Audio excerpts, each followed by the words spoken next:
नमस्कार। जरा सोचिए, एक रेगिस्तानी प्रायद्वीप में एक विचार का जन्म होता है और वो विचार इतनी तेजी से फैलता है कि दुनिया का नक्शा ही हमेशा के लिए बदल जाता है। आज हम उसी हैरतअंगेज कहानी को समझने वाले हैं। आज की तारीख में इस्लाम को मानने वालों की संख्या 1 अरब से भी कहीं ज्यादा है। ये दुनिया के हर कोने में बसे हैं, अलग अलग भाषाएं बोलते हैं, अलग अलग संस्कृतियों का हिस्सा है। तो ये सिर्फ एक आंकड़ा नहीं है, ये एक ग्लोबल पावर है।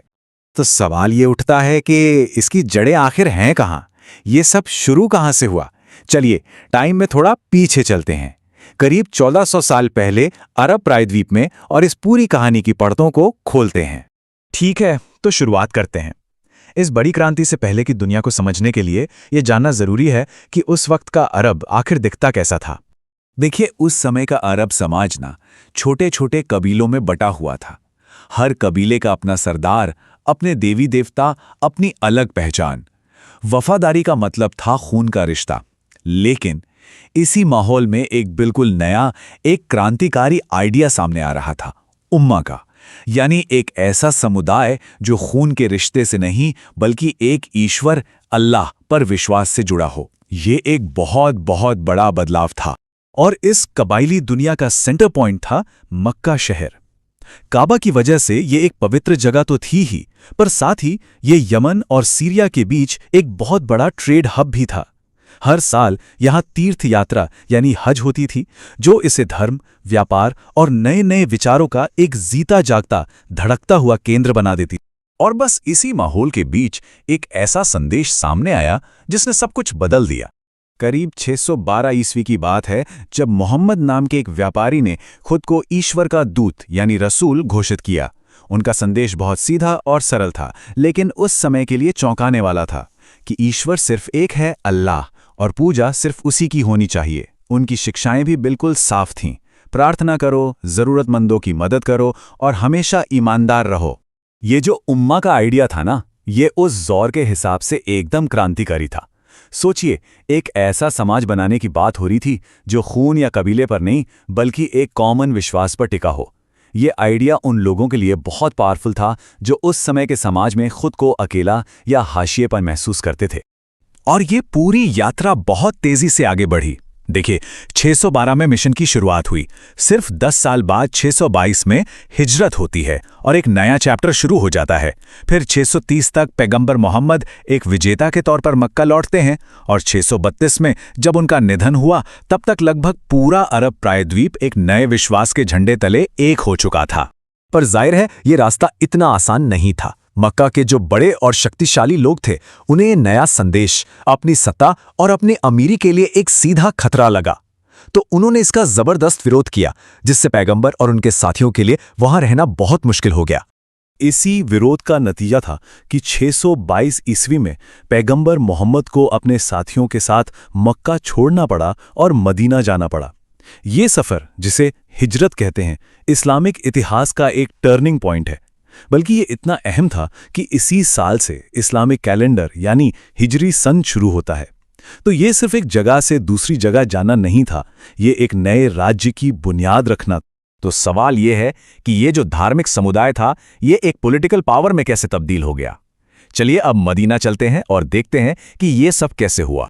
मदीना पहुंचकर पैगंबर मोहम्मद सिर्फ एक धार्मिक गुरु नहीं रहे, वो एक स्टेट्समैन, एक राजनेता भी बन गए। उन्होंने एक ऐसा पॉलिटिकल सिस्टम बनाया जिसने न सिर्फ उनके फॉलोअर्स को सिक्योरिटी दी, बल्कि शहर के जो पुराने लड़ते झगड़ते गुट थे, उन्हें भी एक साथ ले आए। तो इस तरह मदीना नए इस्लामिक स्टेट की एडमिनिस्ट्रेटिव कैपिटल बन गया और मक्का उसका धार्मिक केंद्र बना रहा। ये जो बात है ना, ये इस पूरे बदलाव को समझने की चाबी है। किसी भी धर्म को अगर टिके रहना है, तो उसके मानने वालों के समुदाय का टिके रहना जरूरी है। और समुदाय को बचाने के लिए क्या चाहिए? संगठन और सुरक्षा, मतलब एक राज्य। तो यहीं पर धर्म और राजनीति एक दूसरे से जुड़ गए। अब 632 में पैगंबर के निधन के बाद समुदाय के सामने एक बहुत बड़ा सवाल खड़ा हो गया। अब लीडर कौन बनेगा, नेतृत्व कौन करेगा? और इसी सवाल के जवाब में खिलाफत का सिस्टम शुरू हुआ। खलीफा का सीधा मतलब है पैगंबर का प्रतिनिधि या उत्तराधिकारी। वो समुदाय का पॉलिटिकल और स्पिरिचुअल दोनों तरह का लीडर होता था। जो पहले 4 खलीफा बने, वो पैगंबर के बहुत करीबी साथी थे। उन्होंने ही समुदाय को गाइड किया और उनके मिशन को आगे बढ़ाया। और ये जो विस्तार था, इसकी रफ्तार हैरान कर देने वाली थी। सोचिए, पैगंबर की मृत्यु के सिर्फ 10 साल के अंदर ये अरब इस्लामिक राज्य नील नदी से लेकर ऑक्सस नदी तक फैल गया था। उन्होंने उस वक्त की 2 सुपर पावर्स बाइजेंटाइन और ससानियन साम्राज्यों को सीधी टक्कर दी और उन्हें हरा भी दिया। तो फिर सवाल ये है कि इतने बड़े एम्पायर को चलाया कैसे गया? खलीफाओं ने एक बड़ा एफिशिएंट एडमिनिस्ट्रेटिव सिस्टम बनाया। जीते हुए इलाकों को गवर्नर्स यानी अमीर के अंडर रखा गया। टैक्स और जंग से मिली लूट से एक सेंट्रल ट्रेजरी यानी खजाना भरा जाता था। और एक इंटरेस्टिंग चीज ये थी कि जो नॉन मुस्लिम्स थे उन्हें धिम्मी का स्टेटस दिया गया, मतलब संरक्षित लोग। वो एक खास टैक्स देते थे और उसके बदले में उन्हें पूरी सुरक्षा और अपने धर्म को मानने की आजादी मिलती थी। तो आखिर इस अनबिलीवेबली फास्ट एक्सपेंशन के पीछे वजह क्या थी?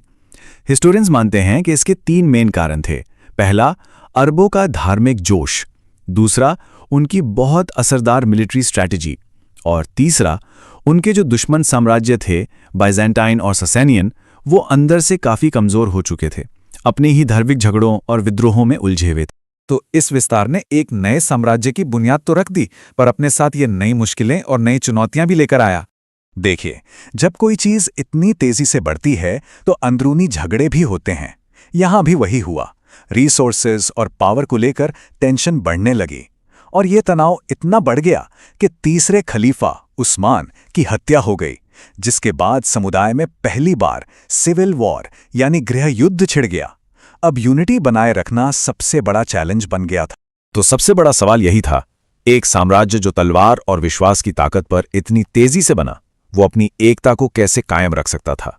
यही वो सेंट्रल चैलेंज था जिसने आने वाली सदियों तक इस्लामिक दुनिया का भविष्य तय किया। एक आइडिया रेगिस्तान से उठा और उसने दुनिया बदल दी, लेकिन उस बदलाव को संभाले रखना वो एक बिल्कुल अलग और कहीं ज्यादा मुश्किल लड़ाई। लहरों से डरकर नौका पार नहीं होती, कोशिश करने वालों की हार नहीं होती। नन्ही चींटी जब दाना लेकर चलती है, चढ़ती दीवारों पर 100 बार फिसलती है। मन का विश्वास रगों में साहस भरता है।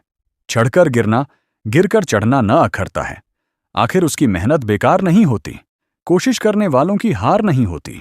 डुबकियां सिंधु में गोताखोर लगाता है, जा जाकर खाली हाथ लौट कर आता है, मिलते नहीं।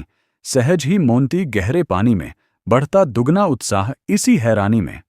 मुट्ठी उसकी खाली हर बार नहीं होती। कोशिश करने वालों की हार नहीं होती। असफलता एक चुनौती है, इसे स्वीकार करो। क्या कमी रह गई देखो और सुधार करो। जब तक ना सफल हो, नींद चैन को त्यागो तुम। संघर्ष का मैदान छोड़कर मत भागो तुम। कुछ किए बिना ही जय जयकार नहीं होती। कोशिश करने वालों की हार नहीं होती।